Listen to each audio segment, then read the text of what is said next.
In terms of the first meeting we had one-on-one, it was at the Nina Hyde Breast Cancer Gala in Washington. I was next door at the next table with Lucia de Lima and the Brazilian ambassador, and halfway through the evening Lucia took me over to be for the first time one-on-one with Diana in the context of becoming her friend. It wasn't to design the handbag. She took me across to Diana's table, where Diana was next to Anna Wintour on the one side and Ralph Lauren on the other side. So it was an awesome setting.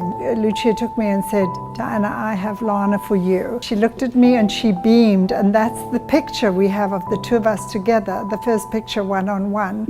And then I told her how beautiful her dress was, and she told me how scratchy it was inside, it hadn't been finished, and how she was having to control herself not to wriggle.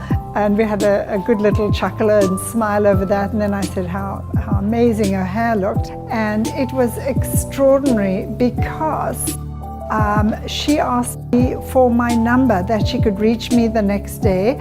And there was a waiter just standing behind us, and I asked him for a little piece of napkin and a ballpoint pen, and I wrote my number for her, and she wrote her personal number. I was so nervous, I wrote the one number down incorrectly of her number, but she called me the next morning, and we spent a long time on the phone. She asked if she could call me 10 o'clock the next morning. I said, yes, of course.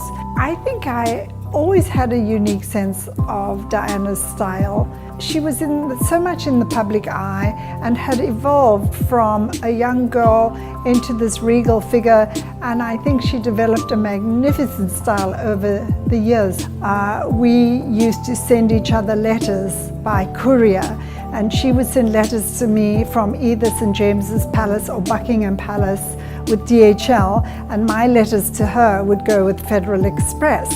And we laughed that we were keeping them in business. We'd laugh very, very often about that. And I remember one particular time a DHL gentleman was delivering one of Diana, Princess of Wales' letters to me in Florida, and my husband's office said, "Oh, don't worry, you can leave the letter here." And he said, "Absolutely not. I'd give it to Lana Marks or no one. This is from the Princess of Wales." We shared some very, very sweet, light-hearted moments. Diana very often wouldn't call my private number because she didn't want to interrupt me. She was so thoughtful. And I remember a lady who was handling my marketing and public relations in my office at the time ran in and said, "Mrs. Marks, one of Dr. Marks' psychiatric patients on the line saying that they're Princess Diana. Can you imagine that?" And I said, no, it's not one of Dr. Marks' patients. It is Princess Diana. So it was really, really funny. And when I told her that, we both laughed so hard the tears were streaming down. Another situation is when she called my hotel in London and asked to speak to me, and the operator put her through by error. And she said, "Please, may I speak to Lana Marks?"